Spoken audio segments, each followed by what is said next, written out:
ಆತ್ಮೀಯ ಸಹೋದರ ಸಹೋದರಿಯರಿಗೆ ನಮ್ಮ ಕರ್ತನಾದ ಯೇಸು ಕ್ರಿಸ್ತನ ಪರಿಶುದ್ಧವಾದ ನಾಮದಲ್ಲಿ ತಮ್ಮೆಲ್ಲರಿಗೂ ಪ್ರೀತಿಯ ವಂದನೆಗಳನ್ನು ಸಲ್ಲಿಸ್ತೇನೆ. ಈ ವಿಶೇಷವಾದಂತಹ ಸಮಯವನ್ನು ನಮ್ಮ ಆತ್ಮೀಯ ಜೀವಿತದ ಕ್ಷೇಮಾಭಿವೃದ್ಧಿಗೋಸ್ಕರ ನಮ್ಮ ಕರ್ತನಾದ ಯೇಸು ಕ್ರಿಸ್ತನ ಮೂಲಕ ಪರಮ ತಂದೆಯನ್ನು ಘನಪಡಿಸಿ ಕೊಂಡಾಡಲಿಕ್ಕಾಗುವಂತಹ ದಿಕ್ಕಿನಲ್ಲಿ ನಾವು ಸಾಗಲಿಕ್ಕಾಗುವ ಹಾಗೆ ಈ ಒಂದು ಸಮಯವನ್ನು ನಾವು ಪ್ರಾರ್ಥನೆ ಮೂಲಕ ಸದ್ಬಳಕೆ ಮಾಡಿಕೊಳ್ಳುವಂತಹ ಸ್ಥಿತಿಯಲ್ಲಿ ನಾವು ಮುಂದಕ್ಕೆ ಸಾಗೋಣ, ಪ್ರಾರ್ಥಿಸೋಣ. ಪ್ರೀತಿ ಸ್ವರೂಪನಾದ ಪರಲೋಕದಲ್ಲಿರುವ ನಮ್ಮ ತಂದೆ, ಪರಿಶುದ್ಧನೇ, ಪರಮೋನ್ನತನೇ, ಪರಿಪಾಲಕನೇ, ನಿನ್ನ ಪರಿಶುದ್ಧವಾದ ಘನವುಳ್ಳ ಶ್ರೇಷ್ಠವಾದ ನಾಮಕ್ಕೆ ನಿನ್ನ ಪ್ರಿಯ ಕುಮಾರನು ನಮ್ಮ ಒಡೆಯನಾದಂಥ ಯೇಸು ಕ್ರಿಸ್ತನ ಮೂಲಕ ಕೃತಜ್ಞತಾ ಸ್ತುತಿ ಸ್ತೋತ್ರಗಳನ್ನು ಸಮರ್ಪಿಸ್ತೇವೆ. ತಂದೆ, ನಮ್ಮನ್ನು ಪ್ರೀತಿಸಿ ಈ ಭೂಮಿ ಮೇಲೆ ನಮ್ಮನ್ನು ಬದುಕಿಸುತ್ತಿರುವಂಥ ವಿಧಾನಕ್ಕಾಗಿ ಕೃತಜ್ಞತೆಗಳು, ಸ್ತೋತ್ರಗಳು ತಂದೆ. ಅಷ್ಟು ಮಾತ್ರವಲ್ಲದೆ ನಿನ್ನ ಮಗನು ನಮ್ಮ ಒಡೆಯನಾದಂಥ ಯೇಸು ಕ್ರಿಸ್ತನ ಮೂಲಕ ನಮ್ಮನ್ನು ನಿನ್ನ ಮಕ್ಕಳನ್ನಾಗಿ, ಪ್ರಜೆಗಳನ್ನಾಗಿ ಅಂಗೀಕರಿಸಿಕೊಂಡು ಪರಲೋಕದ ಸಕಲ ಆತ್ಮೀಯ ಆಶೀರ್ವಾದಗಳಿಂದ ನಮ್ಮನ್ನು ತುಂಬಿಸಿ ನಿತ್ಯ ಜೀವದ ನಿರೀಕ್ಷೆಯನ್ನು ನಮಗೆ ಅನುಗ್ರಹಿಸಿ ಆ ನಿರೀಕ್ಷೆಯಲ್ಲಿ ತಂದೆ ನಮ್ಮ ಅನುದಿನದ ಆತ್ಮೀಯ ಮತ್ತು ಭೌತಿಕ ಬದುಕುಗಳನ್ನು ನಮ್ಮ ಕರ್ತನಾದ ಯೇಸು ಕ್ರಿಸ್ತನ ಮೇಲ್ವಿಚಾರಣೆಯಲ್ಲಿ ಆ ನಿನ್ನ ಪ್ರಿಯ ಕುಮಾರನ ಹೆಜ್ಜೆ ಜಾಡನ್ನು ಅನುಸರಿಸಲಿಕ್ಕಾಗುವಂತಹ ಸ್ಥಿತಿಯಲ್ಲಿ ನಮ್ಮ ನಡೆಸ್ತಾ ಇದ್ದಿ. ಕೃತಜ್ಞತೆಗಳು, ಸ್ತೋತ್ರಗಳು ತಂದೆ. ಈ ಸಮಯದಲ್ಲಿ ತಂದೆ, ನಮ್ಮ ಆತ್ಮೀಯ ಮತ್ತು ಭೌತಿಕ ಜೀವಿತಗಳನ್ನು ನಿನಗಿಷ್ಟವಾದಂಥ ರೀತಿಯಲ್ಲಿ ನಡೆಸುವುದಕ್ಕೆ ಸಾಮರ್ಥ್ಯವುಳ್ಳಂತಹ ನಿನ್ನ ಮಾತುಗಳನ್ನು ಧ್ಯಾನಿಸುವುದಕ್ಕೋಸ್ಕರ ನಾವು ಕೂಡಿ ಬಂದಿದ್ದೇವೆ. ಕೃಪೆಯನ್ನು ಅನುಗ್ರಹಿಸು ತಂದೆ. ಗ್ರಂಥವನ್ನು ನಾವು ತೆರೆಯುವಾಗ ಗ್ರಂಥದೊಟ್ಟೊಟ್ಟಿಗೆ ನಮ್ಮ ಮನೋನೇತ್ರಗಳು ಕೂಡ ತೆರೆಯಲ್ಪಡಲಿಕ್ಕಾಗುವಂತೆ ಕೃಪೆಯನ್ನು ಅನುಗ್ರಹಿಸು. ಆ ಮೂಲಕ ತಂದೆ, ನಿನ್ನ ಆಲೋಚನೆಗಳನ್ನು, ನಿನ್ನ ಸಂಕಲ್ಪದ ಸಂಗತಿಗಳನ್ನು ನಮ್ಮಗಳ ಮೂಲಕ ನೀನು ಕೋರಿಕೊಂಡಂತಹ ಜೀವಿತವನ್ನು ಅಭ್ಯಾಸಿಸಿ ಅವುಗಳ ಪ್ರಕಾರ ಜೀವಿತಗಳನ್ನು ತಿದ್ದಿಕೊಂಡು ನಿನಗಿಷ್ಟವಾದಂಥ ರೀತಿಯಲ್ಲಿ ಜೀವಿತಗಳನ್ನು ಮುನ್ನಡೆಸಿಕೊಂಡು ಹೋಗ್ಲಿಕ್ಕಾಗುವಂತೆ ಕೃಪೆಯನ್ನು ಅನುಗ್ರಹಿಸು. ತಲೆಬಾಗಿರುವ ನಿನ್ನ ಮಕ್ಕಳಾದಂಥ ನಮ್ಮಗಳನ್ನು, ನಮ್ಮೆಲ್ಲರ ಮುಂದಿನ ಜೀವಿತ ಭವಿಷ್ಯತ್ತನ್ನು ನಿನ್ನ ಪ್ರೀತಿಯ ಕೃಪಾಸ್ತಕ್ಕೊಪ್ಪಿಸ್ತಾ ಯೇಸು ಕ್ರಿಸ್ತನ ಪರಿಶುದ್ಧ ನಾಮದಲ್ಲಿ ಈ ಪ್ರಾರ್ಥನೆಯನ್ನು ಬೇಡಿಕೊಳ್ಳುತ್ತೇವೆ ನಮ್ಮ ಪ್ರೀತಿಯುಳ್ಳ ತಂದೆಯೇ, ಆಮೇನ್. ಕರ್ತನಲ್ಲಿ ಪ್ರಿಯರೇ, ಬೈಬಲ್ನಲ್ಲಿರುವಂತಹ 66 ಪುಸ್ತಕಗಳಲ್ಲಿ ಹೆಚ್ಚಿನ ಅಧ್ಯಾಯಗಳುಳ್ಳಂತಹ ಪುಸ್ತಕ ಹಳೆ ಒಡಂಬಡಿಕೆಯಲ್ಲಿನ ಕೀರ್ತನೆಗಳ ಗ್ರಂಥ ಅನ್ನುವಂಥದ್ದು ನಮ್ಮೆಲ್ಲರಿಗೂ ಕೂಡ ಗೊತ್ತಿರುವಂತಹ ವಿಷಯವೇ. ಬಹುತೇಕ ಜನರು ಕೀರ್ತನೆಗಳ ಗ್ರಂಥವನ್ನು ಬಹಳಷ್ಟು ಓದ್ತಕ್ಕಂಥವ್ರು, ಅವುಗಳನ್ನು ಕಂಠಪಾಠ ಮಾಡ್ತಕ್ಕಂಥವ್ರು, ಅವುಗಳನ್ನು ತಮ್ಮ ಜೀವಿತದಲ್ಲಿ ಬಹಳ ಹತ್ತಿರವಾಗಿ ಅಂಗೀಕರಿಸಿಕೊಂಡಂಥವ್ರು, ಅವುಗಳ ವಿಷಯದಲ್ಲಿ ಬಹಳಷ್ಟು ಸಮಯಗಳಲ್ಲಿ ಮಾತಾಡ್ಕೊಳ್ತಕ್ಕಂಥವ್ರು, ಅವುಗಳ ಒಂದು ಅನುಭವಗಳನ್ನು ತಮ್ಮ ಜೀವಿತಗಳಲ್ಲಿ ಅನುಭವಿಸ್ತಕ್ಕಂಥವರ ಸಂಖ್ಯೆ ಕಡಿಮೆ ಇಲ್ಲ ಅನ್ನುವಂಥದ್ದು ನಮಗೆಲ್ರಿಗೂ ಕೂಡ ಗೊತ್ತಾಗ್ತದೆ. ಹಾಗಾಗಿ ಆ ಒಂದು ಕೀರ್ತನೆಗಳ ಗ್ರಂಥವನ್ನು ನಾವು ಅಭ್ಯಾಸ ಮಾಡುವಂಥದ್ದು, ಆ ಮೂಲಕ ದೇವರು ತನ್ನ ಪ್ರಜೆಗಳಾದಂತಹ ಇಸ್ರಾಯೇಲರೆಡೆಗೆ ನಡೆಸಿದಂತಹ ಕಾರ್ಯಕಲಾಪಗಳನ್ನು, ಆತನ ಭುಜಬಲ ಪರಾಕ್ರಮಗಳನ್ನು, ತನ್ನ ಪ್ರಜೆಗಳೆಡೆಗೆ ಆತನು ನಡೆಸಿದಂತಹ ಮಹತ್ ಕಾರ್ಯಗಳನ್ನು, ಅದ್ಭುತ ಕಾರ್ಯಗಳನ್ನು, ಸೃಷ್ಟಿ ನಿರ್ಮಾಣ ಕಾರ್ಯಗಳನ್ನು, ಅನೇಕ ವಿಷಯಗಳನ್ನು ಆ ಒಂದು ಗ್ರಂಥದಲ್ಲಿ ನಾವು ಕಂಡುಕೊಳ್ತೇವೆ. ಹಾಗಾಗಿ ಕ್ರಿಸ್ತಿಯ ಜೀವಿತಕ್ಕೆ ಈ ಕೀರ್ತನೆಗಳ ಗ್ರಂಥ ಅನ್ನುವಂಥದ್ದು ಬಹಳ ಅತ್ಯವಶ್ಯಕವಾಗಿ ಬೇಕಾಗಿರ್ತಕ್ಕಂಥ ಒಂದು ಗ್ರಂಥ. ಹಾಗಾಗಿ ಆ ಒಂದು ಗ್ರಂಥದ ವಿಷಯದಲ್ಲಿ ಈ ಒಂದು ಸಮಯದಲ್ಲಿ ಅಧ್ಯಯನ ಮಾಡಲಿಕ್ಕೆ ನಾವು ಮುಂದಾಗೋಣ ಪ್ರೇರೆ. ಈಗಾಗಲೇ ನಮಗೆಲ್ರಿಗೂ ಕೂಡ ಕೀರ್ತನೆಗಳ ಗ್ರಂಥ 1ನೇ ಕೀರ್ತನೆಯನ್ನ ನಮ್ಮೆಲ್ರಿಗೂ ಕೂಡ ಚಿರಪರಿಚಿತವಾಗಿರತಕ್ಕಂತಹ ಒಂದು ಅಧ್ಯಾಯ. ಯಾವನು ದುಷ್ಟರ ಆಲೋಚನೆಯಂತೆ ನಡೆಯದೆ, ಪಾಪಾತ್ಮರ ಮಾರ್ಗದಲ್ಲಿ ನಿಂತುಕೊಳ್ಳದೆ, ಧರ್ಮ ನಿಂದಕರೊಡನೆ ಕೂತುಕೊಳ್ಳದೆ, ಯೆಹೋವನ ಧರ್ಮಶಾಸ್ತ್ರದಲ್ಲಿ ಆನಂದ ಪಡುವವನಾಗಿ ಅದನ್ನೇ ಹಗಲಿರುಳು ಧ್ಯಾನಿಸುತ್ತಿರುವವನು ಅವನು ಎಷ್ಟೋ ಧನ್ಯನು ಅಂತ ಹೇಳ್ತಾರೆ. ಇನ್ನು 3ರಿಂದ 6ನೇ ವಚನದಲ್ಲಿ, ಅವನು ನೀರಿನ ಕಾಲುವೆಗಳ ಬಳಿಯಲ್ಲಿ ಬೆಳೆದಿರುವ ಮರದ ಹಾಗಿರುವನು. ಅಂತ ಮರವು ತಕ್ಕ ಕಾಲದಲ್ಲಿ ಫಲ ಕೊಡುತ್ತದಲ್ಲ, ಅದರ ಎಲೆಗಳು ಬಾಡುವುದೇ ಇಲ್ಲ. ಅದರಂತೆ ಅವನ ಕಾರ್ಯವೆಲ್ಲವೂ ಕೂಡ ಸಫಲವಾಗ್ತವೆ. ದುಷ್ಟರೂ ಆಗಲ್ಲ, ಗಾಳಿ ಬಡ್ಕೊಂಡು ಹೋಗುವ ಒಟ್ಟಿನಂತಿದ್ದಾರೆ. ಆದ್ದರಿಂದ ದುಷ್ಟರು ನ್ಯಾಯ ವಿಚಾರಣೆಯಲ್ಲಿಯೂ ಪಾಪಾತ್ಮರು ನೀತಿವಂತರ ಸಭೆಯಲ್ಲೂ ನಿಲ್ಲುವುದಿಲ್ಲ. ಯೆಹೋವನು ನೀತಿವಂತರ ಮಾರ್ಗವನ್ನು ಲಕ್ಷಿಸುವನು, ದುಷ್ಟರ ಮಾರ್ಗವು ನಾಶವಾಗುವು ಅನ್ನುವಂತಹ ಈ ಕೀರ್ತನೆಯ 1ನೆಯ ಅಧ್ಯಾಯವನ್ನ ನಾವು ಗಮನಿಸ್ತೇವೆ. ಬಹಳಷ್ಟು ಜನರಿಗೆ ಈ ಒಂದು ಕೀರ್ತನೆ ಅತ್ಯಂತ ಹೆಚ್ಚಿನ ಪ್ರಮಾಣದಲ್ಲಿ ಚಿರಪರಿಚಿತವಾಗಿರ್ತಕ್ಕಂತಹ ಒಂದು ಅಧ್ಯಾಯವೇ ಆಗಿದೆ. ಇಷ್ಟಕ್ಕೂ ಈ ಒಂದು ಕೀರ್ತನೆಯ ಗ್ರಂಥವನ್ನ ನಾವು ಅಭ್ಯಾಸ ಮಾಡೋದಕ್ಕೆ ಕೆಲವೊಂದಿಷ್ಟು ಪ್ರಾಥಮಿಕ ಮಾಹಿತಿಗಳನ್ನ ಪಡ್ಕೊಳ್ಬೇಕಾದಂಥದ್ದು ಅವಶ್ಯಕತೆ ಇದೆ ಅನ್ನುವಂಥದ್ದನ್ನ ನಾವು ಗಮನಿಸಬೇಕಾಗ್ತದೆ. ಅದರಲ್ಲಿ ಕೀರ್ತನೆ ಅಂದ್ರೆ ಅದು ಇಬ್ರಿಯ ಭಾಷೆಯಲ್ಲಿ ಟೆಲಿಹಿಮ್ ಅಂತೇಳಿ ಕರೀತಾರೆ. ಅಂದ್ರೆ ಸ್ತುತಿ ಅಂತ ಅರ್ಥ. ಅದು ಗ್ರೀಕ್ ಭಾಷೆಯಲ್ಲಿ ಸೊಮೋಯ್ ಅಂತೇಳಿ ಕರೀತಾರೆ. ಅಂದ್ರೆ ಸ್ತುತಿ ಕೀರ್ತನೆ ಅಂತೇಳಿ ಅರ್ಥ. ಇಲ್ಲೂ ಇಂಗ್ಲಿಷ್ನಲ್ಲಿ ಅದನ್ನ ಸಾಮ್ಸ್ ಅಂತೇಳಿ ನಾವು ಕರಿತೀವಿ. PSALMS ಅಂತೇಳಿ ಸಾಮ್ಸ್ ಅಂತೇಳಿ. ಸೊ ಇದನ್ನ ನಾವು ಗಮನದಲ್ಲಿಟ್ಕೊಂಡು ಕೀರ್ತನೆಗಳ ಗ್ರಂಥ 1ನೇ ಕೀರ್ತನೆಯನ್ನ ನಾವು ಅಭ್ಯಾಸ ಮಾಡಲಿಕ್ಕೆ ನಾವು ಮುಂದಾಗೋಣ.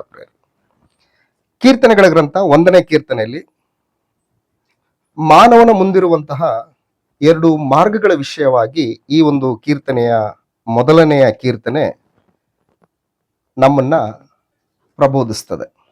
ಮಾನವನ ಮುಂದಿರುವಂತಹ 2 ಮಾರ್ಗಗಳು ಅಂದ್ರೆ, ಒಂದು ನೀತಿವಂತರ ಮಾರ್ಗ, ಇನ್ನೊಂದು ದುಷ್ಟರ ಮಾರ್ಗ ಅಂತೇಳಿ.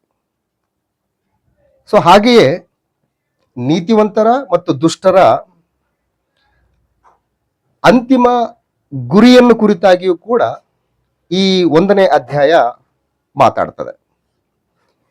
ದೇವರ ವಾಕ್ಯವನ್ನ ಧ್ಯಾನಿಸುವವರು ಹೇಗೆ ಅಭಿವೃದ್ಧಿ ಆಗ್ತಾರೆ, ಅದೇ ರೀತಿಯಾಗಿ ದುಷ್ಟರು ಹೇಗೆ ನಾಶವಾಗಿ ಹೋಗ್ತಾರೆ ಅನ್ನುವಂಥದ್ದನ್ನು ಕೂಡ ಈ ಕೀರ್ತನೆಯ ಗ್ರಂಥ ನಮಗೆ ಪ್ರಬೋಧಿಸ್ತದೆ. ಇನ್ನು ಮುಂದುವರೆದ ಭಾಗದಲ್ಲಿ ನೀತಿವಂತರ ಸಮೂಹ. ಕೀರ್ತನೆಗಳ ಗ್ರಂಥ 1ರಿಂದ 3ನೇ ವಚನದವರೆಗೆ ಈ ನೀತಿವಂತರ ಸಮೂಹ, ನೀತಿವಂತರು ಏನ್ ಮಾಡ್ತಾರೆ ಅನ್ನುವಂಥ ವಿಷಯವನ್ನ ಈ 1ರಿಂದ 3ನೇ ವಚನದವರೆಗೆ ನಾವು ಗಮನಿಸ್ತೇವೆ. ಈ ನೀತಿವಂತರು ಏನ್ ಮಾಡ್ತಾರೆ ಅಂತಂದ್ರೆ, ನಂಬರ್ 1, ಅವ್ರು ಏನ್ ಮಾಡ್ತಾರೆ ಅಂತಂದ್ರೆ ದುಷ್ಟರ ಆಲೋಚನೆಯಂತೆ ನಡೆಯೋದಿಲ್ಲ. ನಂಬರ್ 2,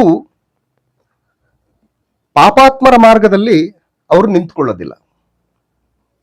ನಂಬರ್ 3, ಧರ್ಮ ನಿಂದಕರೊಡನೆ ಅವರು ಕೂತ್ಕೊಳ್ಳೋದಿಲ್ಲ. ಕೀರ್ತನೆಗಳ ಗ್ರಂಥ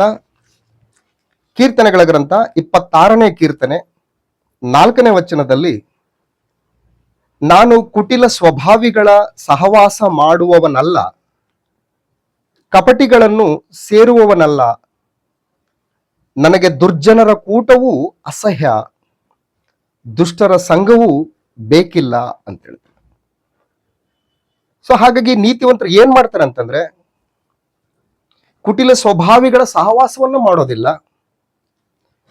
ಕಪಟಿಗಳನ್ನ ಸೇರುವುದಿಲ್ಲ, ದುರ್ಜನರ ಕೂಟ ಅಂದ್ರೆ ದುರ್ಜನರ ಒಂದು ಫೆಲೋಶಿಪ್ ಸಹವಾಸ ಅನ್ನುವಂಥದ್ದು ಅವರಿಗೆ ಅಸಹ್ಯ, ದುಷ್ಟರ ಸಹವಾಸ ದುಷ್ಟರ ಫ್ರೆಂಡ್ಶಿಪ್ ಅನ್ನುವಂಥದ್ದು ನಮಗೆ ಬೇಕಾಗಿಲ್ಲ ಅನ್ನುವಂತಹ ವಿವೇಚನೆಯನ್ನ ತಿಳುವಳಿಕೆಯನ್ನ ಹೊಂದಿರತಕ್ಕಂಥವ್ರು ಯಾರು ಅಂತಂದ್ರೆ ನೀತಿವಂತರ ಸಮೂಹ. ನೀತಿವಂತರ ಸಮೂಹ. ಜ್ಞಾನೋಕ್ತಿಗಳ ಪುಸ್ತಕ 4ನೇ ಅಧ್ಯಾಯ 14ನೇ ವಚನದಲ್ಲಿ ದುಷ್ಟರ ಮಾರ್ಗದಲ್ಲಿ ಸೇರದಿರು, ಕೆಟ್ಟವರ ದಾರಿಯಲ್ಲಿ ನಡೆಯಬೇಡ, ಅದಕ್ಕೆ ದೂರವಾಗಿರು, ಅದರಲ್ಲಿ ನಡೆಯದೆ ಓರೆಯಾಗು, ಮುಂದೆ ಮುಂದೆ ನಡೆ ಅಂತ ಹೇಳ್ತಾರೆ. ಸೊ ಹಾಗಾಗಿ ನೀತಿವಂತರ ಸಮೂಹ ಏನ್ ಮಾಡ್ತದೆ ಅನ್ನುವಂಥದ್ದನ್ನ ಈ ಒಂದು ವಚನ ಭಾಗದಲ್ಲಿ ನಾವು ಗಮನಿಸ್ತೇವೆ. 2ನೇ ಪೂರ್ವಕಾಲ ವೃತ್ತಾಂತ 22ನೇ ಅಧ್ಯಾಯದಲ್ಲಿ ನೀತಿವಂತನು ಅಥವಾ ನೀತಿವಂತರ ಸಮೂಹ ಏನು ಮಾಡೋದಿಲ್ಲ ಅನ್ನುವಂಥದ್ದನ್ನ ನಾವುಗಳು ವಿಶೇಷವಾಗಿ ಗಮನಿಸ್ತೇವೆ. ಒಂದು ವೇಳೆ ನೀತಿವಂತರ ಸಮೂಹ ಅನ್ನುವಂಥದ್ದು ದುಷ್ಟರ ಸಹವಾಸ ಮಾಡಿದ್ರೆ ಪರಿಸ್ಥಿತಿಗಳು ಹೇಗಿರ್ತವೆ ಅನ್ನುವಂಥದ್ದನ್ನ 2ನೇ ಪೂರ್ವಕಾಲ ವೃತ್ತಾಂತ 22ನೇ ಅಧ್ಯಾಯದಲ್ಲಿ ದುಷ್ಟರ ಸಹವಾಸವನ್ನ ಮಾಡಿದ್ರೆ ಪರಿಸ್ಥಿತಿಗಳು ಹೇಗಿರ್ತವೆ ಅನ್ನುವಂಥದ್ದಕ್ಕೆ ಒಂದು ಒಳ್ಳೆಯ ಉದಾಹರಣೆಯಾಗಿ ಯಹೂದ್ಯರ ಅರಸನಾಗಿರ್ತಕ್ಕಂತಹ ಯೆಹೋರಾಮನ ಮಗನಾದಂತಹ ಅಹಜ್ಯನ ಜೀವಿತ ನಮಗೊಂದು ಉದಾಹರಣೆಯಾಗಿ ಇವತ್ತು ಗ್ರಂಥ ತಿಳಿಯಪಡಿಸ್ತದೆ. ಆತನು ಏನ್ ಮಾಡಿದ ಅಂತಂದ್ರೆ 2ನೇ ಪೂರ್ವಕಾಲ ವೃತ್ತಾಂತ 22ನೇ ಅಧ್ಯಾಯ 2ನೇ ವಚನದಲ್ಲಿ ಅರಸನಾದ ಯೋರಾಮನ ಮಗ ಅಹಜ್ಯನು ಅರಸನಾದನು. ಇವನು ಪಟ್ಟಕ್ಕೆ ಬಂದಾಗ 42 ವರ್ಷದವನಾಗಿದ್ದನು. ಇವನು ಯೆರೂಸಲೇಮಿನಲ್ಲಿ 1 ವರ್ಷ ಆಳಿದನು. ಒಮ್ರಿಯ ಮೊಮ್ಮಗಳಾದ ಅತಲ್ಯ ಎಂಬಾಕೆಯು ಇವನ ತಾಯಿ. ತನ್ನ ತಾಯಿಯ ದುರ್ಬೋಧನೆಯನ್ನು ಆಲೈಸಿ ಇವನೂ ದುರಾಚಾರಿಯಾಗಿ ಅಹಬನ ಮನೆಯವರ ಮಾರ್ಗದಲ್ಲೇ ನಡೆದನು ಅಂತ ಹೇಳಿದ್ರು. ಅಂದ್ರೆ ದುಷ್ಟರ ಆಲೋಚನೆಯ ಪ್ರಕಾರ ಒಬ್ಬ ನೀತಿವಂತನು ನಡೆದ್ರೆ ಪರಿಸ್ಥಿತಿಗಳು ಹೇಗಿರ್ತವೆ ಅನ್ನೋದಕ್ಕೆ ಅಹಜನ ಬದುಕು ಇವತ್ತು ನಮಗೆ ಉದಾಹರಣೆಯಾಗಿ ಕಂಡು ಬರ್ತದೆ. ಇಲ್ಲಿ ಒಂದು ವಿಷಯವನ್ನು ನಾವು ಗಮನಿಸಬೇಕಾದ್ರೆ, ತನ್ನ ತಾಯಿಯ ದುರ್ಬೋಧನೆಯನ್ನು ಕೇಳಿದಂತಹ ಅಹಜ್ಯ ಎಂಬಂತಹ ಇವನೂ ದುರಾಚಾರಿಯಾಗಿ ಅಂತ ಹೇಳ್ತಾನೆ. ಇವನೂ ದುರಾಚಾರಿಯಾಗಿ ಅಂತಂದ್ರೆ ಅತಲ್ಯಳ ತಾಯಿ ಯಾರು? ಇಜಬೇಲಳು. ಆಕೆಯು ಕೂಡ ತನ್ನ ಒಂದು ದುರ್ಬೋಧನೆಯನ್ನ ಅಹಬನಿಗೆ ತುಂಬಿಸಿ ಯಹೂದ್ಯ ರಾಜ್ಯವನ್ನ ಹದಗೆಡಿಸಿ ನಾಶನಕ್ಕೆ ಇಸ್ರಾಯೇಲ್ಯರ ರಾಜ್ಯದ ಹಾಗೆ, ಅಂದ್ರೆ 10 ಗೋತ್ರಗಳುಳ್ಳಂತಹ ಇಸ್ರಾಯೇಲ್ಯರ 10 ಗೋತ್ರಗಳುಳ್ಳಂತಹ ಇಸ್ರಾಯೇಲ್ ರಾಜ್ಯ ನೆಬಾಟನ ಮಗನಾದಂತಹ ಯೆರೋಬಾಮನ ಮಾರ್ಗವನ್ನು ಅನುಸರಿಸಿ ವಿಗ್ರಹಾರಾಧಕರಾಗಿ ಯೆಹೋವನ ಧರ್ಮಶಾಸ್ತ್ರದ ಕಟ್ಟಳೆಗಳನ್ನು ಉಲ್ಲಂಘಿಸಿ ದೇವರ ಧರ್ಮಶಾಸ್ತ್ರಕ್ಕೆ ವಿರುದ್ಧವಾದಂತಹ ಬದುಕುಗಳನ್ನ, ಕಾನೂನುಗಳನ್ನ ಅವರುಗಳು ಅಳವಡಿಸಿಕೊಂಡು ದೇವರಿಗೆ ವಿರೋಧಿಗಳಾಗಿ ನಡೆದಂತಹ ಆ ಇಸ್ರಾಯೇಲ್ ರಾಜ್ಯದ ಒಂದು ಪರಂಪರೆಯಲ್ಲಿ ಯಾರು ನಡೀತಾ ಇದ್ದಾರೆ ಅಂತಂದ್ರೆ ಯಹೂದದ ಅರಸನಾಗಿರ್ತಕ್ಕಂತಹ ಯೆಹೋರಾಮನೂ ನಡೀತಾ ಇದ್ದಾನೆ. ಅದೇ ರೀತಿಯಾಗಿ ಯೆಹೋರಾಮನ ಮಗನಾದಂತಹ ಅಹಜ್ಯನೂ ಕೂಡ ನಡೀತಾ ಇದ್ದಾನೆ. ನಡೆಯುವುದಕ್ಕೆ ಹೇಗೆ ಸಾಧ್ಯ ಅಂತಂದ್ರೆ ತನ್ನ ತಾಯಿಯಾದಂತಹ ಅತಲ್ಯಳ ದುರ್ಬೋಧನೆಯನ್ನು ಆಲೈಸಿ ಅಂತ ಹೇಳ್ತಾರೆ. ದುರ್ಬೋಧನೆಯನ್ನ ಆಲೈಸಿ ಅಂತ ಹೇಳಿ.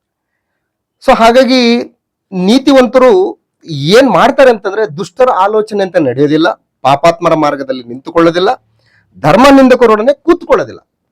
ಒಂದು ವೇಳೆ ದುಷ್ಟರ ಆಲೋಚನೆ ಪ್ರಕಾರ ನಡೆದ್ರೆ ಪರಿಸ್ಥಿತಿಗಳು ಹೇಗಿರ್ತವೆ ಅನ್ನೋದಕ್ಕೆ ಅಹಜನು ನಮಗೆ ಉದಾಹರಣೆಯಾಗಿ ಈ ಒಂದು ಸಂದರ್ಭದಲ್ಲಿ ನಮಗೆ ಕಂಡು ಬರ್ತಾ ಇದ್ದಾರೆ. ಸೊ ಇನ್ನು ಮುಂದುವರೆದ ಭಾಗದಲ್ಲಿ ನೀತಿವಂತರ ಸಮೂಹ ಏನ್ ಮಾಡ್ತದೆ ಅಂತಂದ್ರೆ, ನೀತಿವಂತರ ಸಮೂಹ ಧರ್ಮಶಾಸ್ತ್ರದಲ್ಲಿ ಅವರು ಆನಂದಿಸ್ತಾರೆ.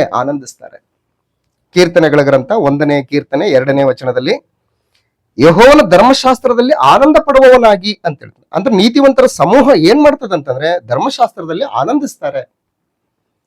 ಧರ್ಮಶಾಸ್ತ್ರದ ಆಲೋಚನೆಗಳನ್ನ, ಸಂಗತಿಗಳನ್ನ ಅವರು ಪಠಿಸುವುದರ ಮುಖಾಂತರ ಅವುಗಳನ್ನ ತಮ್ಮ ಜೀವಿತದಲ್ಲಿ ಅನುಷ್ಠಾನಕ್ಕೆ ತರುವುದರ ಮೂಲಕ ಅವರು ಆನಂದ ಪಡ್ತಾರೆ. ಯಾರು? ನೀತಿವಂತರು. ಇನ್ನು ಮುಂದುವರೆದ ಭಾಗದಲ್ಲಿ ಹಗಲಿರುಳು ಧ್ಯಾನಿಸುತ್ತಿರುವವರು ಅವರು ಎಷ್ಟೋ ಧನ್ಯರು ಅಂತ ಹೇಳ್ತಾ ಇದ್ದಾನೆ. ಧರ್ಮಶಾಸ್ತ್ರವನ್ನ ಹಗಲಿರುಳು ಯಾರು ಧ್ಯಾನಿಸ್ತಾರೋ ಅವರು ಎಷ್ಟೋ ಧನ್ಯರು ಅಂತ ಹೇಳ್ತಾರೆ.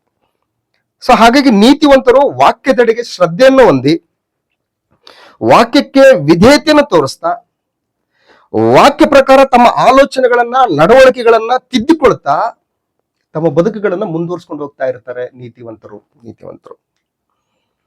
ಅದಕ್ಕೆ ಕೀರ್ತನೆಗಳ ಗ್ರಂಥ 63ನೇ ಕೀರ್ತನೆಯಲ್ಲಿ, ಕೀರ್ತನೆಗಳ ಗ್ರಂಥ 63ನೇ ಕೀರ್ತನೆ 4 ಮತ್ತು 5ನೇ ವಚನದಲ್ಲಿ, ನನ್ನ ಜೀವಮಾನದಲ್ಲೆಲ್ಲ ಹೀಗೆಯೇ ನಿನ್ನನ್ನು ಹಾಡಿ ಹರಸುತ್ತಾ ನಿನ್ನ ಹೆಸರೆತ್ತಿ ಕೈ ಮುಗಿಯುವೆನು, ಮೃಷ್ಟ ಭೋಜನದಿಂದಲೋ ಎಂಬಂತೆ ನನ್ನ ಮನಸ್ಸು ಸಂತುಷ್ಟವಾಗಿರುವುದು, ನನ್ನ ಬಾಯಿ ಉತ್ಸಾಹ ಧ್ವನಿ ಮಾಡುತ್ತಾ ನಿನ್ನನ್ನು ಕೊಂಡಾಡುವುದು ಅಂತ ಹೇಳ್ತಾರೆ. ಅಂದ್ರೆ ಒಬ್ಬ ವ್ಯಕ್ತಿ ಈ ರೀತಿಯಾದಂತಹ ಮಾತುಗಳನ್ನ ಯಾವಾಗ ಹೇಳೋಕ್ ಸಾಧ್ಯ ಅಂತಂದ್ರೆ, ಯಾವಾಗ ಒಬ್ಬ ವ್ಯಕ್ತಿ ಯೆಹೋವನ ಧರ್ಮಶಾಸ್ತ್ರದಲ್ಲಿ ಆನಂದ ಪಡ್ತಾ ಇರ್ತಾನೋ, ಅವುಗಳನ್ನು ಕುರಿತಾಗಿಯೇ ಹಗಲಿರುಳು ಧ್ಯಾನ ಮಾಡ್ತಾ ಇರ್ತಾನೋ, ಅಂತಹ ಒಬ್ಬ ವ್ಯಕ್ತಿ ತನ್ನ ಜೀವಮಾನದಲ್ಲೆಲ್ಲ ದೇವರನ್ನ ಹಾಡಿ ಹರಿಸುತ್ತಾ ಆತನ ಹೆಸರೆತ್ತಿ ಕೈ ಮುಗಿಯುವಂತಹ ಸ್ಥಿತಿಯಲ್ಲಿ ಇರ್ತಾನೆ. ಮೃಷ್ಟ ಭೋಜನದಿಂದಲೋ ಎಂಬಂತೆ ಆ ವ್ಯಕ್ತಿಯ ಮನಸ್ಸು ಸಂತುಷ್ಟವಾಗಿರ್ತದೆ. ಆತನ ಬಾಯಿ ಉತ್ಸಾಹ ಧ್ವನಿ ಮಾಡುತ್ತಾ ಆತನನ್ನೇ ಕೊಂಡಾಡುತ್ತದೆ. ಯಾವಾಗ ಅಂತಂದ್ರೆ ಯೆಹೋವನ ಧರ್ಮಶಾಸ್ತ್ರದಲ್ಲಿ ಆನಂದ ಪಡುತ್ತಾ ಅದನ್ನೇ ಹಗಲಿರುಳು ಧ್ಯಾನಿಸುತ್ತಿರುವವನ ಒಂದು ಜೀವನ ಶೈಲಿ, ಆತನ ಒಂದು ಬದುಕು, ಆತನ ಒಂದು ಅಂತರಂಗ ಬಹಿರಂಗ ಈ ರೀತಿಯಾಗಿರ್ತದೆ ಅನ್ನುವಂಥದ್ದನ್ನ ಗ್ರಂಥ ನಮಗೆ ತಿಳಿಸಿಕೊಡುತ್ತದೆ. ಕೀರ್ತನೆಗಳ ಗ್ರಂಥ 119ನೇ ಕೀರ್ತನೆಯಲ್ಲಿ, ಕೀರ್ತನೆಗಳ ಗ್ರಂಥ 119ನೇ ಕೀರ್ತನೆ 54ರಿಂದ 55ನೇ ವಚನದವರೆಗೆ ಮತ್ತು 56ನೇ ವಚನವನ್ನು ಗಮನಿಸಿದ್ರೆ, ನನ್ನ ಪ್ರವಾಸದ ಮನೆಯಲ್ಲಿ ನಿನ್ನ ನಿಬಂಧನೆಗಳು ನನಗೆ ಗಾಯನವಾದವು ಅಂತ ಹೇಳ್ತಾನೆ. ಅಂದ್ರೆ ನಾನು ಕಟ್ಕೊಂಡಿರ್ತಕ್ಕಂಥ ಮನೆ ಇದು ಶಾಶ್ವತವಾದಂತಹ ಮನೆ ಅಲ್ಲ ಅನ್ನುವಂತಹ ಅರಿವು ನಿನ್ನ ಧರ್ಮಶಾಸ್ತ್ರವನ್ನ ನಾನು ಧ್ಯಾನಿಸುವುದ್ರ ಮುಖಾಂತರ ನಾನು ಪಡ್ಕೊಂಡು, ನಾನು ವಾಸಿಸುವಂತಹ ಈ ಒಂದು ಮನೆ ಇದು ಪ್ರವಾಸದ ಮನೆ ಅನ್ನುವಂತಹ ತಿಳುವಳಿಕೆ ನನಗೆ ಕೊಡ್ತು. ಈ ಪ್ರವಾಸದ ಮನೆಯಲ್ಲಿ ನಿನ್ನ ಒಂದು ನಿಬಂಧನೆಗಳು ನನಗೆ ಗಾಯನವಾದವು ಅಂತ ಹೇಳ್ತೇನೆ. ಯೆಹೋವನೇ, ರಾತ್ರಿಯಲ್ಲಿ ನಿನ್ನ ನಾಮವನ್ನು ಸ್ಮರಿಸಿಕೊಳ್ಳುತ್ತೇನೆ, ನಿನ್ನ ಧರ್ಮಶಾಸ್ತ್ರವನ್ನು ಕೈಕೊಳ್ಳುತ್ತೇನೆ. ನಿನ್ನ ನೇಮಗಳನ್ನು ಅನುಸರಿಸಿದ್ದರಿಂದ ಇದೆಲ್ಲಾ ನನಗೆ ದೊರಕಿತು ಅಂತ ಹೇಳ್ತಾನೆ. ಹಬ್ಬ, ಭಕ್ತನು ಪೂರ್ಣ ಹೃದಯದಿಂದ ಯಾವುದೇ ರೀತಿಯಾದಂತಹ ಒಂದು ಪಕ್ಷಪಾತದ ಆಲೋಚನೆ ಇಲ್ಲದೆ, ಕಪಟತನವಿಲ್ಲದೆ, ಯಥಾರ್ಥ ಹೃದಯದಿಂದ ಇವೆಲ್ಲ ನನಗೆ ಹೇಗೆ ಒದಗ್ ಬಂದವು ಅಂತಂದ್ರೆ ನಿನ್ನ ನೇಮಗಳನ್ನು ಅನುಸರಿಸಿದ್ದರಿಂದ ಇದೆಲ್ಲ ನನಗೆ ದೊರಕಿತು ಅಂತ ಹೇಳ್ತಾರೆ. ಸೊ ಹಾಗಾಗಿ ನೀತಿವಂತರು ವಾಕ್ಯದಲ್ಲಿಗೆ ಶ್ರದ್ಧೆಯನ್ನು ಹೊಂದಿ ವಾಕ್ಯಕ್ಕೆ ವಿಧೇಯತೆಯನ್ನು ತೋರಿಸುತ್ತಾ ವಾಕ್ಯದ ಪ್ರಕಾರ ತಮ್ಮ ಆಲೋಚನೆಗಳನ್ನ, ನಡವಳಿಕೆಗಳನ್ನ ತಿದ್ದುಕೊಳ್ತಾ ಇರ್ತಾರೆ. ಸೊ ಅದಕ್ಕೆ ಈ ರೀತಿಯಾದಂತಹ ಮಾತುಗಳು ಅವ್ರು ಹೇಳೋದಕ್ಕೆ ಸಾಧ್ಯ ಆಗ್ತದೆ. ಇದೇ ಕೀರ್ತನೆಗಳ ಗ್ರಂಥ 119ನೇ ಕೀರ್ತನೆ 129ರಿಂದ 130ನೇ ವಚನದವರೆಗೆ ನಾವು ವಿಷಯವನ್ನು ಗಮನಿಸಿದ್ರೆ, ನಿನ್ನ ಕಟ್ಟಳೆಗಳು ಮಹತ್ವವುಳ್ಳವುಗಳೇ, ಪೂರ್ಣ ಹೃದಯದಿಂದ ಅವುಗಳನ್ನು ಕೈಕೊಳ್ಳುತ್ತೇನೆ. ನಿನ್ನ ವಾಕ್ಯ ವಿವರಣೆಯಿಂದ ಯುಕ್ತಿಹೀನರಿಗೆ ಜ್ಞಾನೋದಯವಾಗುವುದು. ನೀನು ಬಾಯ್ದೆರೆದು ಏದುತ್ತಿದ್ದೇನೆ, ನಿನ್ನ ಆಜ್ಞೆಗಳನ್ನು ಲವಲವಿಕೆಯಿಂದ ಆಶಿಸುತ್ತೇನೆ, ಅಭಿಮುಖನಾಗಿ ಕರುಣಿಸು ಅಂತ ಹೇಳ್ತಾರೆ. ನನ್ನ ಕಡೆ ಮುಖ ಮಾಡಿ ನಿನ್ನ ಕರುಣೆಯನ್ನು ತೋರಿಸು. ಯಾಕೆ ಅಂತಂದ್ರೆ ನಿನ್ನ ಆಜ್ಞೆಗಳನ್ನ ಬಹು ಲವಲವಿಕೆಯಿಂದ ಆಶಿಸ್ತಾ ಇದ್ದೀನಿ. ನಿನ್ನ ಕಟ್ಟಳೆಗಳು ಮಹತ್ವವುಳ್ಳವಂತವುಗಳು. ಆ ನಿನ್ನ ಕಟ್ಟಳೆಗಳನ್ನ ಪೂರ್ಣ ಹೃದಯದಿಂದ ಅವುಗಳನ್ನ ನಾನು ಕೈಕೊಳ್ತಾ ಇದ್ದೀನಿ. ನಿನ್ನ ವಾಕ್ಯದ ವಿವರಣೆಯಿಂದ ಯುಕ್ತಿಹೀನರಿಗೆ ಜ್ಞಾನೋದಯವಾಗುತ್ತದೆ ಅಂತ ಹೇಳ್ತಾನೆ. ಯಾವುದೇ ರೀತಿಯಾದಂತಹ ಯುಕ್ತಿಗಳನ್ನ ಮಾಡಬೇಕು, ಕುಯುಕ್ತಿಗಳನ್ನ ಆಲೋಚನೆ ಮಾಡಬೇಕು ಅನ್ನುವಂತಹ ಅರಿವಿಲ್ಲದವರಿಗೆ ಅದು ಜ್ಞಾನೋದಯವನ್ನು ಕೊಡುವಂತದ್ದಾಗಿದೆ ನಿನ್ನ ವಾಕ್ಯಗಳು ಅಂತ ಹೇಳ್ತಾರೆ. ಕುಯುಕ್ತಿಗಳಿಲ್ಲದಂತಹ, ಕುಟಿಲಗಳಿಲ್ಲದಂತಹ ಒಂದು ವಿಶೇಷವಾದಂತಹ ಜ್ಞಾನೋದಯವನ್ನ ನಿನ್ನ ವಾಕ್ಯಗಳು ನನಗೆ ಕೊಡ್ತವೆ ಅನ್ನುವಂಥದ್ದು ಬಹಳ ವಿಶೇಷವಾದಂತಹ ಮಾತು.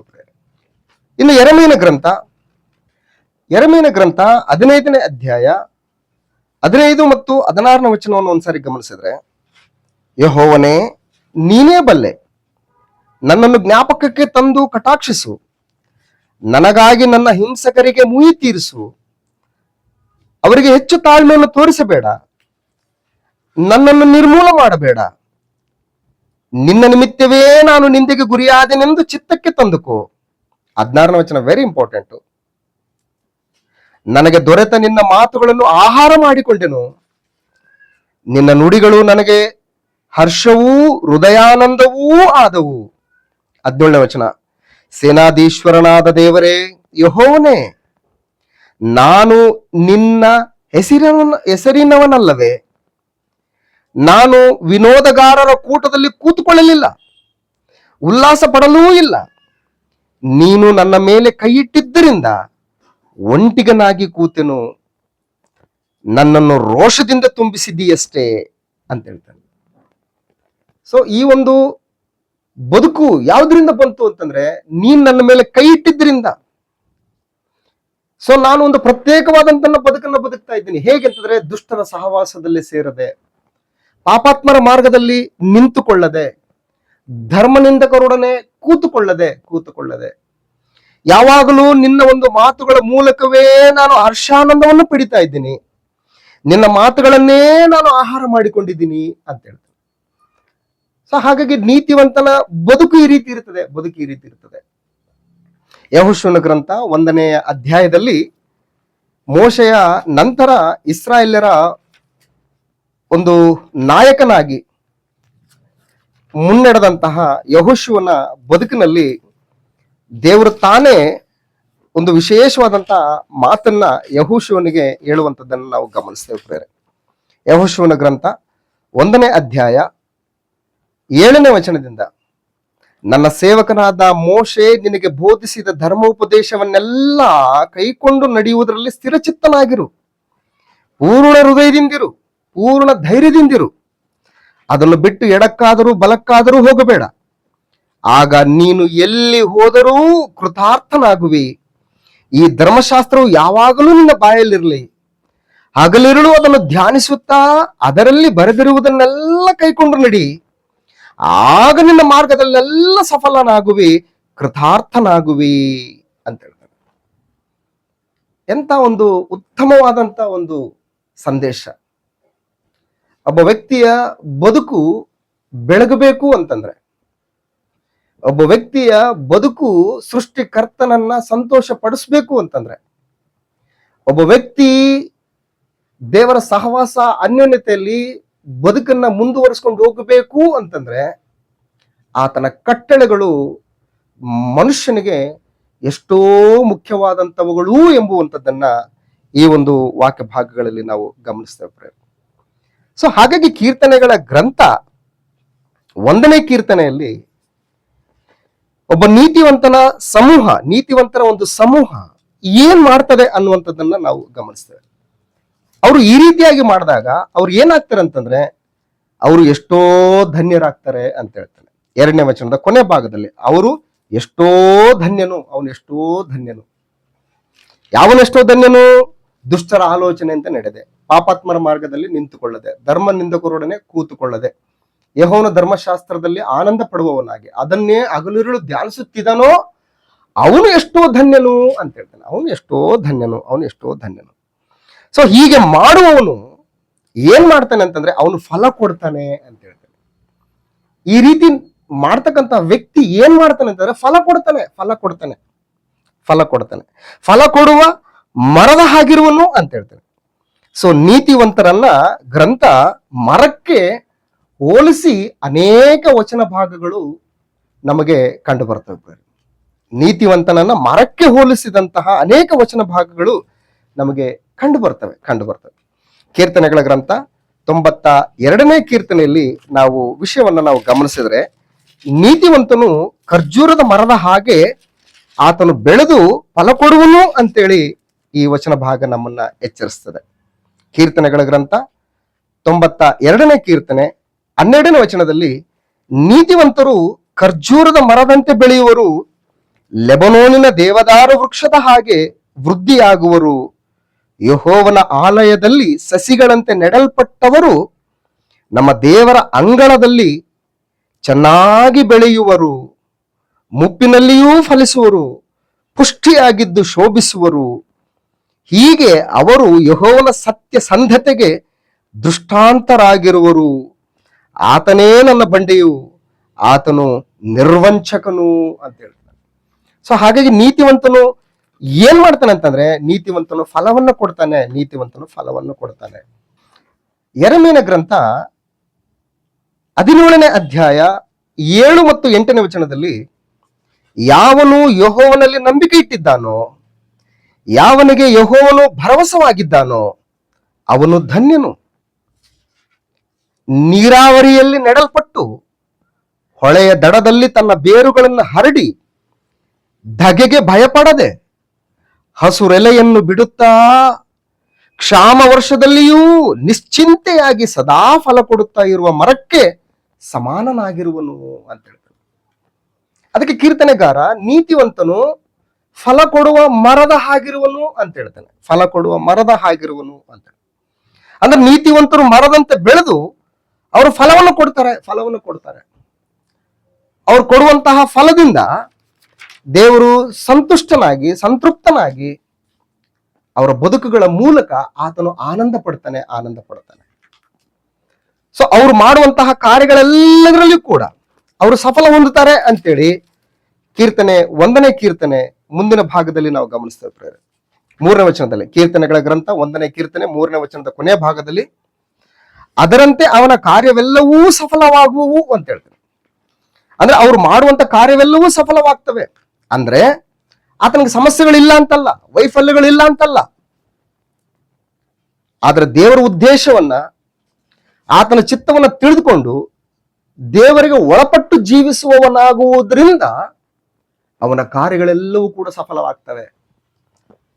ಕೊರತೆಗಳಲ್ಲಿಯೂ ಕೂಡ, ವೈಫಲ್ಯಗಳಲ್ಲಿಯೂ ಕೂಡ ಆತನು ಬೆದರದೆ, ಕುಗ್ಗದೆ, ಜಗ್ಗದೆ, ಹಿಂಜರಿಯದೆ ಯೆಹೋವನ ಧರ್ಮಶಾಸ್ತ್ರದಲ್ಲಿ ಆನಂದ ಪಡ್ತಾ, ಆತನ ಕಟ್ಟಳೆಗಳೇ ನನಗೆ ಆಹಾರವಾಗಿದವೇ ಅನ್ನುವಂತಹ ಮನೋಭಾವನೆಯಿಂದ ಬದುಕುಗಳನ್ನ ಮುಂದುವರಿಸಿಕೊಂಡು ಹೋಗುವುದರಿಂದಾಗಿ ಅವನ ಕಾರ್ಯವೆಲ್ಲವೂ ಕೂಡ ಸಫಲವಾಗ್ತವೆ ಅಂತೇಳಿ. ಇನ್ನು ಕೀರ್ತನೆಗಳ ಗ್ರಂಥ 1ನೇ ಕೀರ್ತನೆ 4, 5, 6 ವಚನಗಳಲ್ಲಿ ದುಷ್ಟರ ಸಮೂಹವನ್ನು ಕುರಿತು ಕೀರ್ತನೆ ಮಾತಾಡ್ತಾ ಇದೆ. ದುಷ್ಟರ ಸಮೂಹ ಏನ್ ಮಾಡ್ತದೆ ಅಂತಂದ್ರೆ, ಅವರ ಕ್ರಿಯೆಗಳ ಮೂಲಕವೇ ಯಾರು ನೀತಿವಂತರು ಯಾರು ದುಷ್ಟರು ಅನ್ನುವಂಥದ್ದು ತಿಳ್ಕೊಳ್ಳಬಹುದು.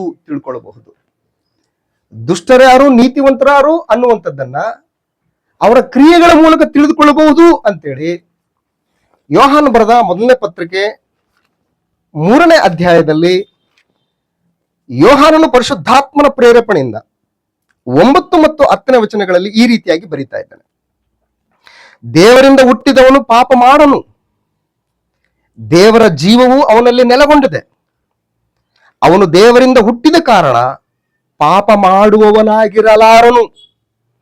ಇವರು ದೇವರ ಮಕ್ಕಳೆಂಬುದು, ಅವರು ಸೈತಾನನ ಮಕ್ಕಳೆಂಬುದು ಇದರಿಂದ ವ್ಯಕ್ತವಾಗುತ್ತದೆ. ನೀತಿಯನ್ನು ಅನುಸರಿಸದವನು, ತನ್ನ ಸಹೋದರನನ್ನು ಪ್ರೀತಿಸದವನು ದೇವರಿಂದ ಹುಟ್ಟಿದವರಲ್ಲ. ತನ್ನ ಸಹೋದರನನ್ನು ಪ್ರೀತಿಸದವನು ದೇವರಿಂದ ಹುಟ್ಟಿದವರಲ್ಲ, ನಾವು ಒಬ್ಬರನ್ನೊಬ್ಬರು ಪ್ರೀತಿಸಬೇಕೆಂಬುದೇ ನೀವು ಮೊದಲಿನಿಂದಲೂ ಕೇಳಿದ ವಾಕ್ಯವಾಗಿದೆ ಅಂತ ಹೇಳಿ. ಅಂದ್ರೆ ಇವನು ದೇವರ ಮಗ, ಇವನು ಸೈತಾನನ ಮಗನು ಅನ್ನುವಂಥದ್ದನ್ನ ಯಾವುದ್ರ ಮೇಲೆ ನಾವು ಗುರುತಿಸಬಹುದು ಅಂತಂದ್ರೆ ಅವರವರ ಕ್ರಿಯೆಗಳ ಮೂಲಕವಾಗಿ ಅಂತ ಹೇಳ್ತಾರೆ. ಅದಕ್ಕೆ ಮತ್ತಾಯನ ಬರೆದ ಸುವಾರ್ತೆ 7ನೇ ಅಧ್ಯಾಯದಲ್ಲಿ ನಮ್ಮ ಕರ್ತನಾದಂತಹ ಯೇಸು ಕ್ರಿಸ್ತನು ಪರ್ವತ ಪ್ರಸಂಗವನ್ನ ಮಾಡುವಂತಹ ಆ ಅಧ್ಯಾಯದಲ್ಲಿ, ಪರ್ವತ ಪ್ರಸಂಗವನ್ನ ಒಳಗೊಂಡಿರ್ತಕ್ಕಂತಹ ಆ ಒಂದು ಅಧ್ಯಾಯದಲ್ಲಿ ಕರ್ತನಾದ ಯೇಸು ಕ್ರಿಸ್ತನು ಏನ್ ಹೇಳ್ತಾನೆ ಅಂತಂದ್ರೆ 7ನೇ ಅಧ್ಯಾಯ 16ನೇ ವಚನ, ಮತ್ತಾಯನ ಬರೆದ ಸುವಾರ್ತೆ 7ನೇ ಅಧ್ಯಾಯ 16ನೇ ವಚನದಲ್ಲಿ, ಅವರ ಫಲಗಳಿಂದ ಅವರನ್ನು ತಿಳ್ಕೊಳ್ಳುವಿರಿ. ಮುಳ್ಳು ಗಿಡಗಳಲ್ಲಿ ದ್ರಾಕ್ಷಿ ಹಣ್ಣುಗಳನ್ನು, ಮದ್ದು ಗುಣಿಕೆಯ ಗಿಡಗಳಲ್ಲಿ ಅಂಜೂರಗಳನ್ನು ಕೊಯ್ಯುವುದುಂಟೆ. ಹಾಗೆಯೇ ಒಳ್ಳೆ ಮರಗಳೆಲ್ಲ ಒಳ್ಳೆಯ ಫಲವನ್ನು ಕೊಡುವವು, ಉಳುಕು ಮರವು ಕೆಟ್ಟ ಫಲವನ್ನು ಕೊಡುವುದು. ಒಳ್ಳೆಯ ಮರವು ಕೆಟ್ಟ ಫಲವನ್ನು ಕೊಡಲಾರದು, ಉಳುಕು ಮರವು ಒಳ್ಳೆ ಫಲವನ್ನು ಕೊಡಲಾರದು. ಒಳ್ಳೆಯ ಫಲವನ್ನು ಕೊಡದ ಎಲ್ಲಾ ಮರಗಳನ್ನು ಕಡಿದು ಬೆಂಕಿಯಲ್ಲಿ ಹಾಕುತ್ತಾರೆ. ಹೀಗಿರಲಾಗಿ ಅವರ ಫಲಗಳಿಂದ ಅವರನ್ನು ತಿಳುಕೊಳ್ಳುವಿರಿ ಅಂತ ಹೇಳ್ತಾರೆ. ಹಾಗಾಗಿ ದುಷ್ಟರು ಯಾರು, ನೀತಿವಂತರು ಯಾರು ಅಂತಂದ್ರೆ ಅವರ ಕ್ರಿಯೆಗಳ ಮೂಲಕ ದುಷ್ಟರು ಯಾರು, ನೀತಿವಂತರು ಯಾರು ಅನ್ನುವಂಥದ್ದನ್ನ ನಾವು ಕಂಡುಕೊಳ್ಳಬಹುದು. ದೇವರು ಕಂಡುಕೊಳ್ತಾನೆ ಅನ್ನುವಂಥದ್ದನ್ನ ವಾಕ್ಯ ನಮ್ಮನ್ನ ಎಚ್ಚರಿಸ್ತಾ ಇದೆ. ಸೊ ಹಾಗಾಗಿ ದುಷ್ಟರು ಯಾರೇ ಆಗಿದ್ರು ಕೂಡ ಅವರ ಒಂದು ಅಂತಿಮ ಒಂದು ಸ್ಥಿತಿ ಹೇಗಿರುತ್ತಂತಂದ್ರೆ, ಕೀರ್ತನೆಗಳ ಗ್ರಂಥ 1ನೇ ಕೀರ್ತನೆ 4ನೇ ವಚನದಲ್ಲಿ, ದುಷ್ಟರು ಗಾಳಿ ಬಡ್ಕೊಂಡು ಹೋಗುವ ಹೊಟ್ಟಿನಂತಿದ್ದಾರೆ ಅಂತ ಹೇಳ್ತಾನೆ. ಅಂದ್ರೆ ಒಂದೊಂದ್ ಸಾರಿ ನೀತಿವಂತರು ದುಷ್ಟರು ಜೊತೆಯಾಗಿನೇ ಇರ್ತಾರೆ. ಆದ್ರೆ ಒಂದು ದಿನ ಬರ್ತದೆ, ಆ ಒಂದು ದಿನದಲ್ಲಿ ದೇವರು ನೀತಿವಂತರು ಯಾರು, ದುಷ್ಟರು ಯಾರು ಅನ್ನುವಂಥದ್ದನ್ನ ಆತನು ಕಂಡುಹಿಡಿತಾನೆ. ಅದನ್ನೇ ಮತ್ತಾಯನ ಬರೆದ ಸುವಾರ್ತೆ 3ನೇ ಅಧ್ಯಾಯದಲ್ಲಿಯೂ ಕೂಡ ನಾವು ವಿಷಯವನ್ನ ನಾವು ಗಮನಿಸ್ತೇವೆ. ಮತ್ತಾಯನ ಬರೆದ ಸುವಾರ್ತೆ 3ನೇ ಅಧ್ಯಾಯ 12ನೇ ವಚನದಲ್ಲಿ, ಮತ್ತಾಯನ ಬರೆದ ಸುವಾರ್ತೆ 3ನೇ ಅಧ್ಯಾಯ 12ನೇ ವಚನದಲ್ಲಿ ಸ್ನಾನಿಕನಾದಂತಹ ಯೋಹಾನನು ಮಾತಾಡ್ತಕ್ಕಂತಹ ಮಾತು, ನನ್ನ ಹಿಂದೆ ಬರುವವನು ನನಗಿಂತ ಶಕ್ತನು, ಆತನ ಕೆರಗಳನ್ನು ಹೊರಲಿಕ್ಕೂ ನಾನು ಯೋಗ್ಯನಲ್ಲ. ಆತನು ಪವಿತ್ರಾತ್ಮನಲ್ಲಿಯೂ ಬೆಂಕಿಯಲ್ಲಿಯೂ ನಿಮಗೆ ಸ್ನಾನ ಮಾಡಿಸುವನು. ಆತನು ಮೊರವನ್ನು ಕೈಯಲ್ಲಿ ಹಿಡಿದಿದ್ದಾನೆ. ತನ್ನ ಕಣದಲ್ಲಿಯ ರಾಶಿಯನ್ನು ತೂರಿ ಹಸನು ಮಾಡಿ ತನ್ನ ಗೋಧಿಯನ್ನು ಕಣಜದಲ್ಲಿ ತುಂಬಿಕೊಂಡು ಹೊಟ್ಟನ್ನು ಹಾರದ ಬೆಂಕಿಯಲ್ಲಿ ಸುಟ್ಟು ಬಿಡುವನು ಎಂದು ಹೇಳಿದನು ಅಂತ ಹೇಳಿ. ಹಾಗಾಗಿ ಒಂದೊಂದ್ ಸಾರಿ ನೀತಿವಂತರು ಅನೀತಿವಂತರು ಜೊತೆಲ್ಲೇ ಹೋಗ್ತಾ ಇರ್ತಾರೆ ಬದುಕುಗಳನ್ನ.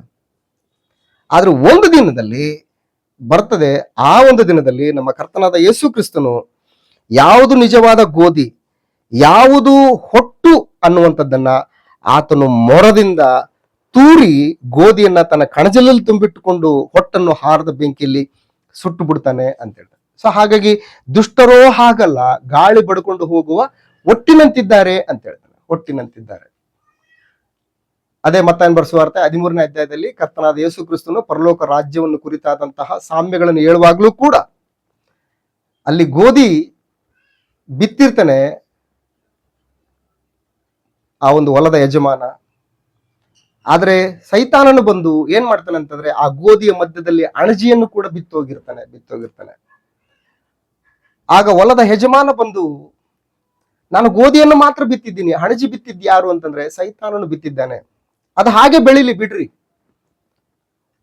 ಅದು ರಾಶಿ ಮಾಡುವಂತಹ ಸಮಯ ಬರ್ತದೆ, ಅದನ್ನು ಕೊಯ್ದು ರಾಶಿ ಮಾಡಿಕೊಳ್ಳುವಂತ ಸಮಯ ಬರ್ತದೆ. ಆ ಸಮಯದಲ್ಲಿ ಎಲ್ಲವೂ ಕೂಡ ಬೇರ್ಪಟ್ಟಾಗ್ತದೆ. ಅಣಜಿ ಯಾವುದು ಗೋಧಿ ಯಾವುದು ಅಂತೇಳಿ ಫಲ ಬಂದಾಗ ಗೊತ್ತಾಗುತ್ತೆ. ಫಲ ಬರಲದೆ ಇದ್ದಾಗ ಎಲ್ಲರೂ ಒಟ್ಟಿಗೆ ಕಾಣ್ತಾರೆ. ಆದ್ರೆ ಅವರವರ ಫಲಗಳಿಂದ ನೀವು ಅವರನ್ನು ತಿಳ್ಕೊಳ್ಳುವಿರಿ ಅಂತ ಹೇಳ್ತಾರೆ. ಸೊ ಹಾಗಾಗಿ ದುಷ್ಟರು ಯಾರು, ನೀತಿವಂತರು ಯಾರು ಅಂತಂದ್ರೆ ಅವರವರ ಕ್ರಿಯೆಗಳಿಂದ ದುಷ್ಟರು ಯಾರು, ನೀತಿವಂತರು ಯಾರು ಅಂತೇಳಿ ನಾವು ಕಂಡುಕೊಳ್ಳಬಹುದು ಎಂಬುದಾಗಿ ಕೀರ್ತನೆ ನಮ್ಮನ್ನ ಪ್ರಬೋಧಿಸ್ತದೆ.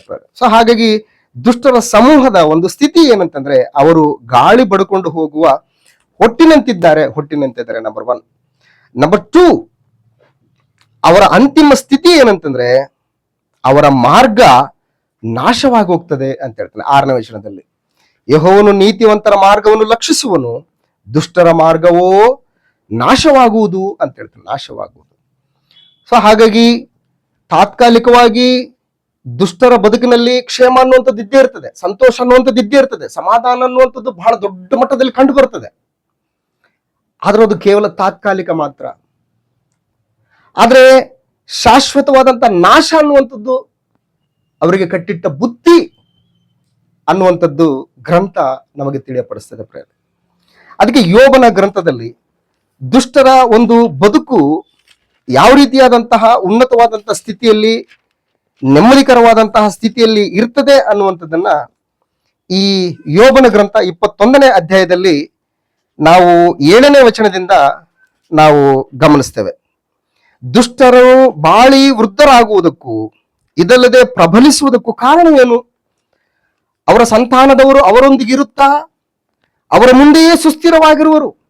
ಇವತ್ತು ತುಂಬಾ ಜನ ಹೇಳ್ಬೋದು, ಹೌದು ನಾವು ನೀತಿಯ ಜೀವಿತವನ್ನು ಜೀವಿಸ್ತಾ ಇದ್ದೀವಿ, ದೇವರ ವಾಕ್ಯಗಳ ಪ್ರಕಾರ ಬದುಕನ್ನು ಬದುಕ್ತಾ ಇದ್ದೀವಿ,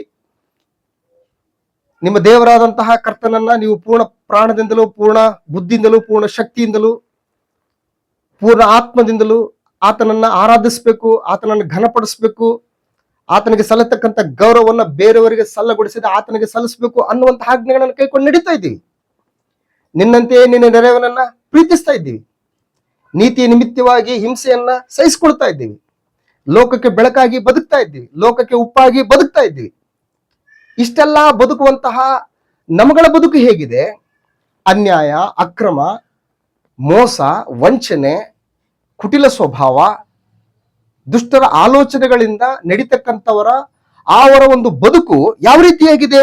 ಅವರ ಸಂತಾನದವರು ಅವರೊಂದಿಗಿರ್ತಾರೆ, ಅವರ ಮಕ್ಕಳು ಅವರ ಕಣ್ಣೆದುರಿನಲ್ಲಿ ಅಚಲವಾಗಿ ನಿಲ್ತಾ ಇದ್ದಾರೆ, ಅವರ ಮನೆಗಳು ಸುರಕ್ಷಿತವಾಗಿ ನಿರ್ಭಯದಿಂದಿರ್ತವೆ, ದೇವರ ದಂಡವು ಅವರ ಮೇಲೆ ಬೀಳದು, ಅವರ ಗೂಳಿಯು ಬೇಸರಗೊಳ್ಳದೆ ಹಾರುವುದು, ಅವರ ಹಸುವು ಕಂದು ಹಾಕದೆ ಈಯುವುದು, ತಮ್ಮ ಮಕ್ಕಳನ್ನು ಮಂದೆಯಾಗಿ ನಡೆಸುವರು, ಅವರ ಬಾಲೆಯರು ಕುಣಿದಾಡುವರು, ಅವರು ದಮ್ಮಡಿ ಕಿನ್ನರಿಗಳೊಡನೆ ಸ್ವರವೆತ್ತಿ ಕೊಳಲಿನ ಧ್ವನಿಗೆ ಉಲ್ಲಾಸ ಪಡುವರು. ಹೀಗೆ ತಮ್ಮ ದಿನಗಳನ್ನು ಸುಖವಾಗಿ ಕಳೆದು, ಇಲ್ಲಿದೆ ನೋಡಿ ಮುಂದೆ ಅವರ ಪರಿಸ್ಥಿತಿ. ತಾತ್ಕಾಲಿಕವಾಗಿ ಸಂತೋಷ, ನೆಮ್ಮದಿ, ವಿಜೃಂಭಣೆ ಅನ್ನುವಂಥದ್ದು ಕಂಡು ಬರ್ತದೆ, ಆದ್ರೆ ಅದು ತಾತ್ಕಾಲಿಕ ಅಂತೇಳಿ ಗ್ರಂಥ ನಮಗೆ ಹೇಳ್ತದೆ. ಹೀಗೆ 13ನೇ ವಚನ, ಹೀಗೆ ತಮ್ಮ ದಿನಗಳನ್ನು ಸುಖವಾಗಿ ಕಳೆದು ಕ್ಷಣ ಮಾತ್ರದಲ್ಲಿ ಅನಾಯಾಸವಾಗಿ ಸಮಾಧಿಗೆ ಇಳಿಯುವರು.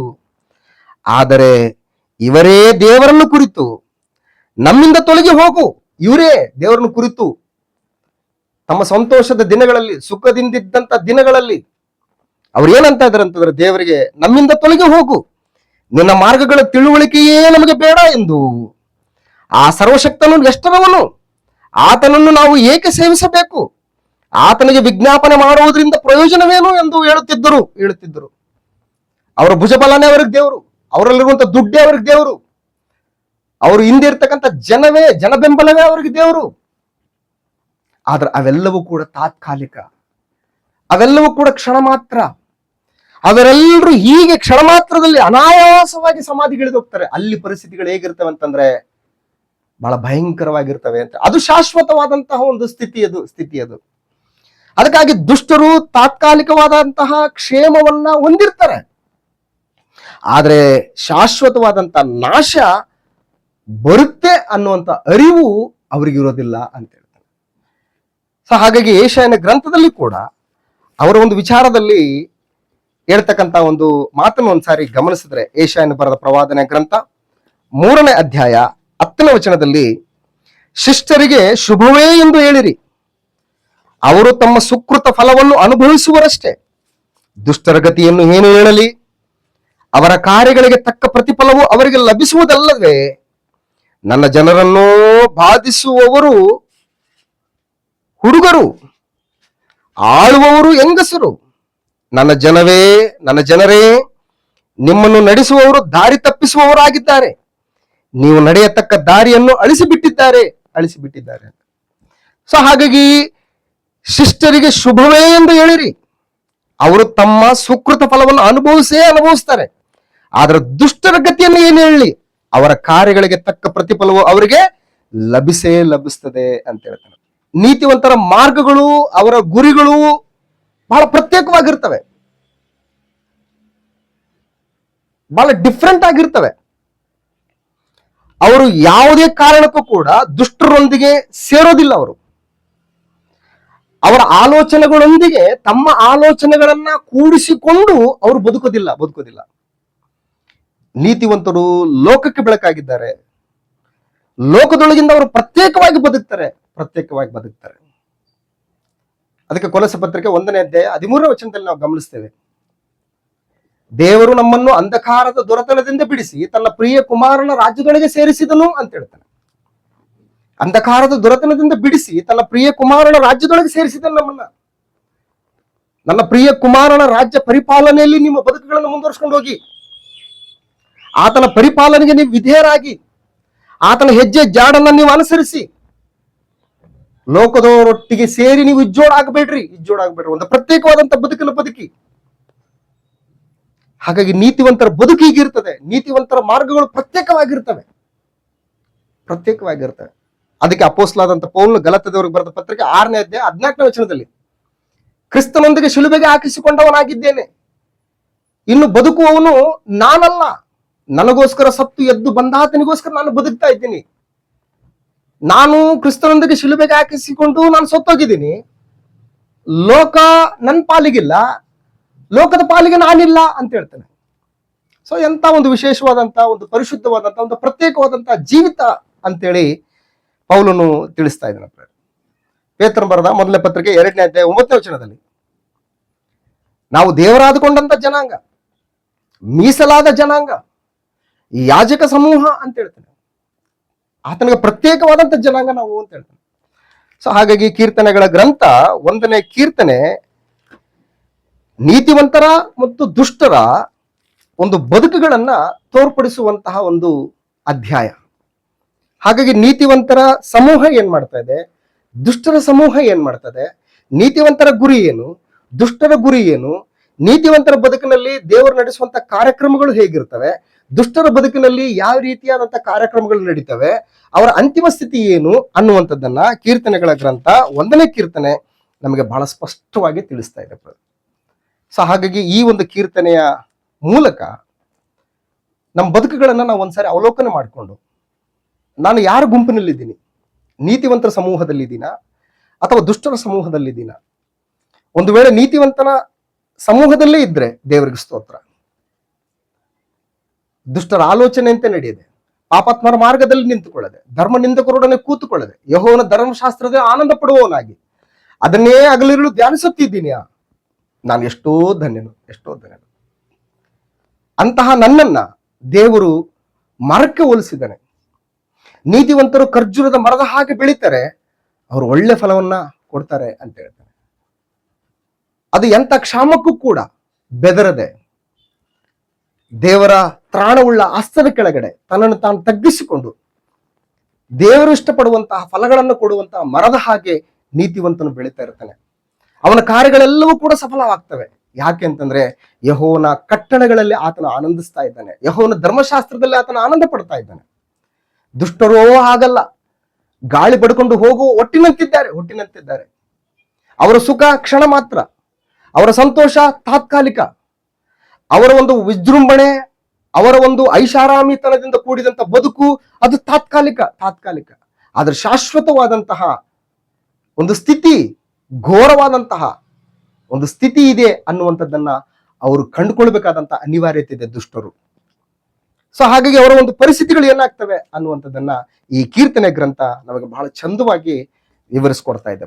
ಸೊ ಹಾಗಾಗಿ ನಾವೆಲ್ಲರೂ ಕೂಡ ಶ್ರದ್ಧೆಯಿಂದ ಈ ಒಂದು ಕೀರ್ತನೆಯ ಗ್ರಂಥದಲ್ಲಿರ್ತಕ್ಕಂತಹ 1ನೇ ಕೀರ್ತನೆಯನ್ನ ನಾವುಗಳೆಲ್ಲರೂ ಕೂಡ ಬಹಳ ಗಂಭೀರವಾಗಿ ಪರಿಗಣಿಸಿ ಯೆಹೋವನ ಧರ್ಮಶಾಸ್ತ್ರದಲ್ಲೇ ಆನಂದ ಪಡ್ತಾ, ಆತನ ಕಟ್ಟಳೆಗಳನ್ನು ಕೈಕೊಂಡು ನಡೀತಾ, ದುಷ್ಟರ ಸಹವಾಸದಿಂದ, ದುಷ್ಟರ ಆಲೋಚನೆಯಿಂದ, ದುಷ್ಟರ ಕೂಟದಿಂದ ಪ್ರತ್ಯೇಕವಾಗಿದ್ದುಕೊಂಡು ದೇವರಿಗೆ ಮೆಚ್ಚಿನ ಮಕ್ಕಳಾಗಿ, ಆತನ ಪ್ರಿಯ ಕುಮಾರನು ನಮ್ಮ ಒಡೆಯನಾದಂತಹ ಯೇಸು ಕ್ರಿಸ್ತನು ಸ್ವರಕ್ತ ಕೊಟ್ಟು ಸಂಪಾದನೆ ಮಾಡಿಕೊಂಡಂತ ಸಭೆಯಾಗಿ, ಆತನ ಇಷ್ಟಪಡುವಂತಹ, ಆತನ ಸಂತೋಷ ಪಡುವಂತಹ ಸಜೀವ ಯಜ್ಞಗಳನ್ನ, ಆತ್ಮ ಸಂಬಂಧವಾದಂತಹ ಯಜ್ಞಗಳನ್ನ ಆತನಿಗೆ ಸಮರ್ಪಿಸ್ತಾ ಸಜೀವ ಕಲ್ಲುಗಳಾಗಿದ್ದುಕೊಂಡು ಒಬ್ರಿಗೊಬ್ಬರು ದೇವರಿಗೆ ಆಲಯವಾಗಿ ಕಟ್ಟಲ್ಪಡ್ತಾ ನಮ್ಮ ಬದುಕುಗಳನ್ನ ಮುಂದುವರ್ಸ್ಕೊಂಡು ಹೋಗೋಣ.